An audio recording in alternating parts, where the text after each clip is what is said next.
Hello friends, today I will give you a dictation with a speed of 120 WPM.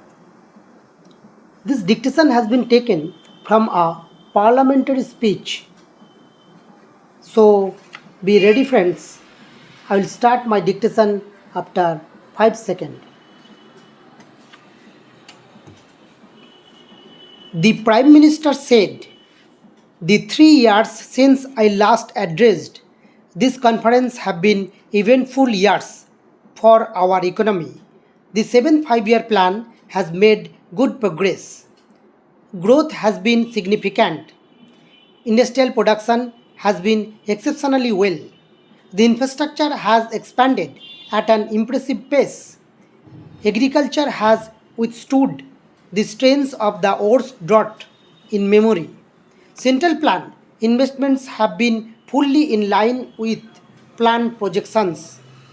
These large investments in critical areas of the economy give assurance of sustained growth in output and productivity.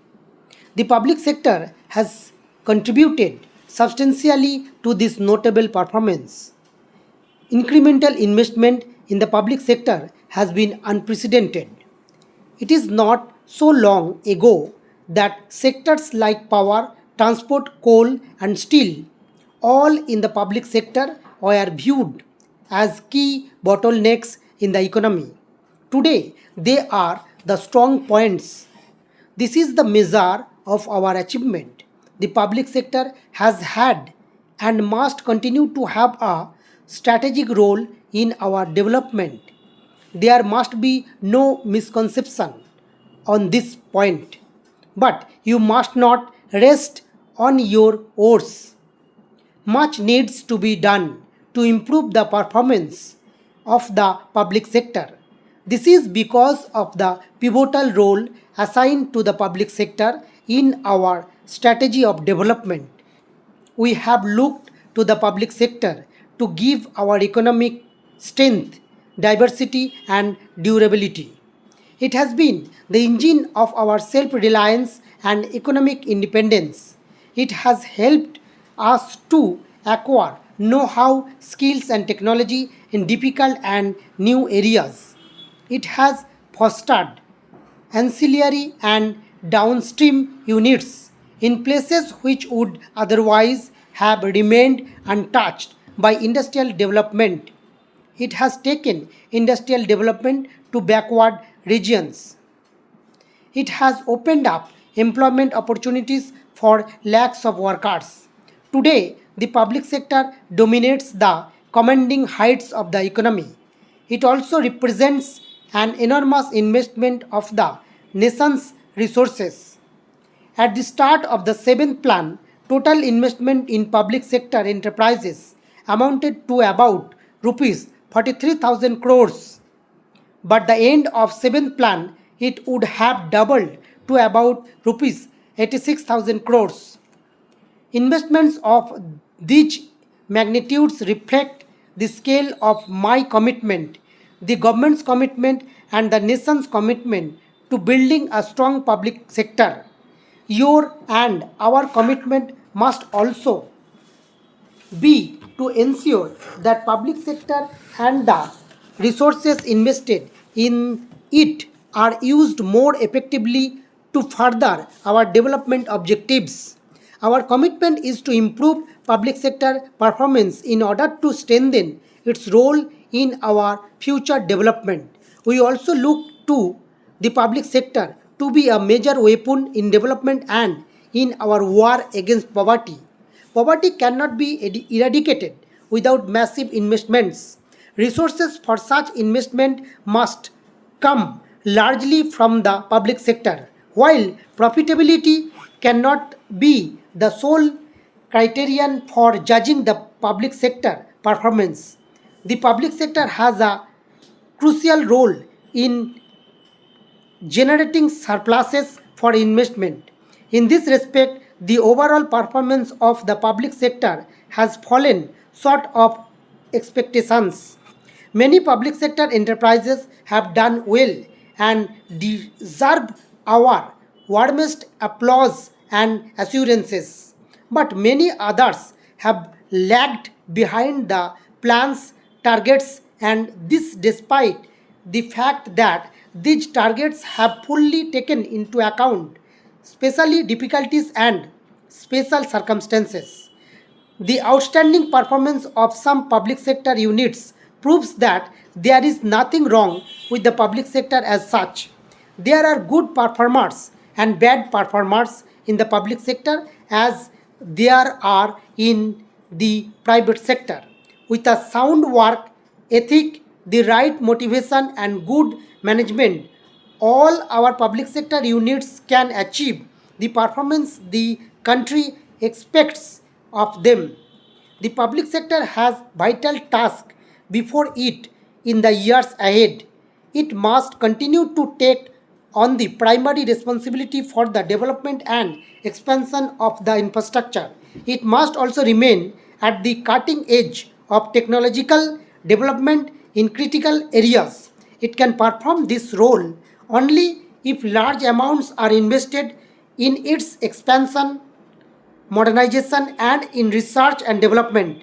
Increasingly and substantially, these investments will have to come from internal resource generation. Resources needed for public sector investment cannot always be made from the government budget. In the earlier stages of our development, the budget was correctly seen as the principal source of investment funds for public sector. But that was when the public sector was relatively small. The need of our country and the expectations of our public are enormous. These demands will expand in the years ahead. Whether we look at roads or education, health or other social expenditure, there are large gaps waiting to be filled. These needs have to be met through the budget, and this will strain the government's resources considerably. The budget cannot also be expected to bear the added burden of making up shortfalls in public sector resource mobilization. It is therefore essential that the mobilization of adequate resources for investment becomes the top priority for public sector management. This was indeed the role envisaged for the public sector by those who established the planning process. This is the real significance of the phrase commanding heights of the economy. It implies not only control over the productive base but also the capability to continuously expand that base. The task of resource generation is a patriotic task. It is related to our vision of India as a great industrial power.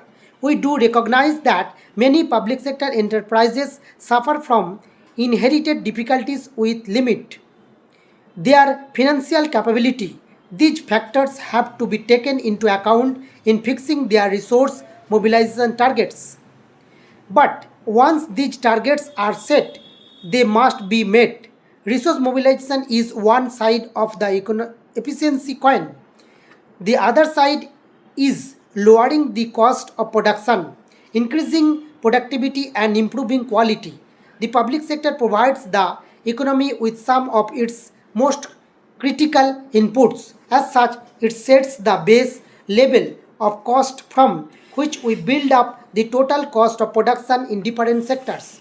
Efficiency in the public sector can therefore make a major contribution to reducing costs in the rest of the economy. This is what is needed for the next phase of our industrialization. What must we do to make the public sector more efficient? Inevitably, we will have to devise specific solutions for individual enterprises. This is a detailed task for you to perform in consultation with your ministries, but there are also some general measures which can be identified. Let me begin with what government must do. To be realistic, we must accept that government is the power and is responsible to parliament. It cannot therefore remove it completely from the picture. Yet government must be willing to give public sector management which greater autonomy. We must work towards developing a much more distant kind of relationship between government and the public sector.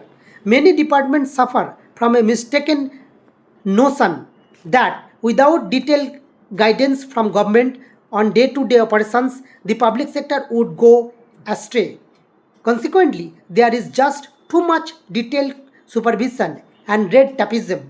Paperwork flourishes, but not production or productivity. This must change. Am fully aware that it will not be easy to make the change. The research committee had recommended that we should introduce a system of memorandum of understanding